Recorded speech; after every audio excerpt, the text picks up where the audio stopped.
Hello and welcome. Today we have a question on series. Series is one of my favorite topics. It's actually a geometric one, but it's not likely to come up in a geometry exam. Not nowhere close because it involves a lot of other little things and a little bit of extra knowledge. And the question always asking is to solve this particular equation, or actually to show that this equation is only satisfied by one value. So at the moment you got, of course, n's and r's in there. So the question is it n is equal to, or is it r is equal to? So the question is, of course, to understand in the sigma notation, r is a dummy variable. So this is an equation in n. So we're going to find that only one value of n balances this equation. So the first thing to do with something like that is to actually write a few terms of your sigma. So when it starts from 2, so that's going to be, and I'm going to write it as 1 over. So it's 1 over 1 plus n all squared, r is equal to 3, plus dot dot dot, forever to infinity, is equal to 27n. You got to excuse this annoying cough. I'm so embarrassed and so annoyed at the same time. Okay, for this to have to exist, it's a geometric progression, of course, with first term equal to 1 over 1 plus n all squared, and common ratio 1 plus n. For that to converge, of course, this quantity must be between -1 and 1. When we find the values of n, if it's more than 1, we'll check whether it falls within this condition, and then we'll have to show, of course, there's only one possible value. So at the moment we'll assume that this, of course, exists, because of course if it doesn't exist, there's nothing there.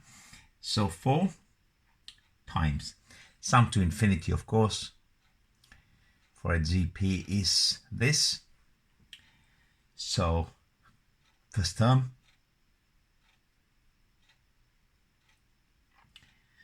and then 1 minus the common ratio is equal to 27n. Okay, I need to tidy this mess up. I'm going to multiply top and bottom of this fraction by 1 plus n all squared. So what will happen when I put it here? This will give me a 1.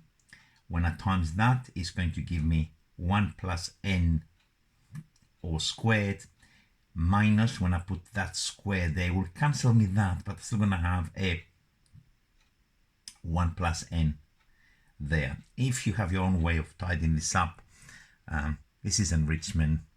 You might have a different way of tidying. This is my way. Okay.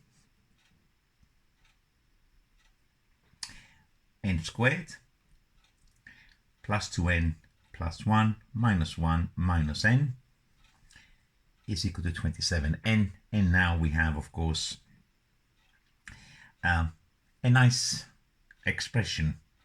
It's not that difficult. The ones cancel, plus n is equal to 27n. I did say it was nice. I take that back because, of course, we got a cubic. And a cubic without some kind of obvious integer solutions. I'm going to quote here that I'm going to look for solutions by using the rational zeros theorem. So looking at this 4, I have to have plus or minus 1, plus or minus 2, plus or minus 4 on the numerator, and on the denominator I could have, of course, plus or minus 1, plus or minus 3, plus or minus 9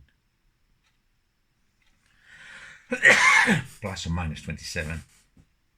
What that actually says, it could be a solution 4/9, of course, plus or minus, or it could be 2/27 that will balance that. Definitely is not a whole number. So in fact, you can't have a 1 in there. I mean, there's no way you'll balance this by putting whole numbers in there. It's annoying, but simply it doesn't happen. Okay, so because of I don't know, I mean, you can try by inspection here. The 27 that I've got in there, because it's cubed, is telling me possibly, I'm not saying it's correct, to try something like a third or something like this, because when I cube, it's going to go 1 over 27 times the 27, and then the third square is a ninth of 27. So hopefully we'll get something sensible. Ignore the plus or the minus. So I'm looking at the third and see what happens in there. So that's going to be 27 times 1 over 27. And then I have 27 times a ninth. And then we have, of course, the minus 4. So we're going to have a 1, a 3, and a minus 4. In fact, it does work with a plus. I don't have to adjust. 1 plus 3 is 4. Minus 4 is 0. So by inspection, I don't know if you followed that, and this is kind of like quite annoying. I mean, this is to have a cubic like that, but it's enrichment. It doesn't take long to try a couple of numbers until you get there. N is equal to a third is definitely a solution of that. So you can do your long division for this particular one, or you can manipulate it. So if you manipulate it, is what I say was n is equal to a third, so that means it's going to be n is equal to a third. So we're looking at 3n minus 1 is a factor basically.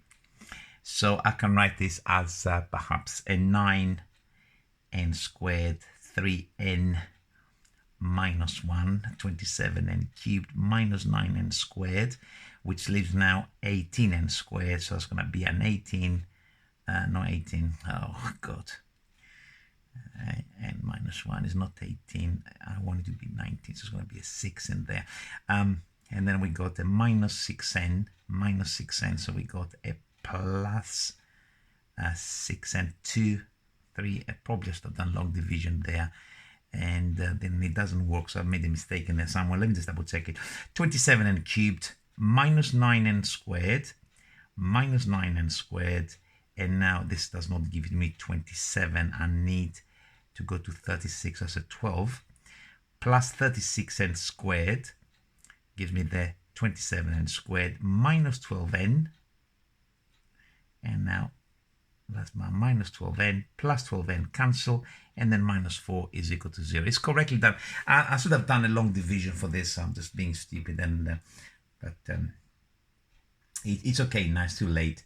Is definitely correct. Factorize now the 3n minus 1, and I got a 9n squared plus 12n plus 4 is equal to 0. So 3n minus 1, what does that factorize? Is that perfect square perhaps? 3n plus 2 all squared maybe. 9n squared, 4, 6 and 12n. Yeah, it's a perfect square. So this factorizes into this. So I got two possible answers. N is either a third or n is minus 2/3. So the question was actually saying to show that this particular equation only has one solution. So one of these solutions would violate the fact that r must be between minus 1 and 1. If we put a third in there, 1 plus a third is 4/3. So when we turn it upside down, it's 3/4. So this one gives an r of 3/4. So it's a tick that works. So n is equal to a third definitely works. If we put a minus 2/3, 1 minus 2/3 is 1 minus 2/3 is a third. 1 divided by a third is 3. This produces an r is equal to 3. which of course it can't be, because then there's no convergence, there's no sum to infinity basically for this particular geometric progression. I hope you followed this. This was a little bit different again. The objective of this question is to actually show you different algebraic skills in the context of geometric series. It will be, I don't know if the AEA papers are still around. I don't know if the STEP is still around, or some of these more advanced papers, but certainly somebody who is planning to do maths, the maths A level, further maths, and further maths, a joke now. You can do all of this, you can get a star, and you can still be crap. You ought to be able to handle something a little bit more involved than the kind of like exam style questions, because of course you got to remember the exam has to be inclusive. It's not designed for mathematicians only. And therefore you have to stretch yourself to something a little bit out of the ordinary, and questions like this will definitely provide you the training that you need. Anyway, I'm going to be signing out. I don't want to make this video to be extra long. Okay, I'll be seeing you real soon with more videos on maths. Bye for now.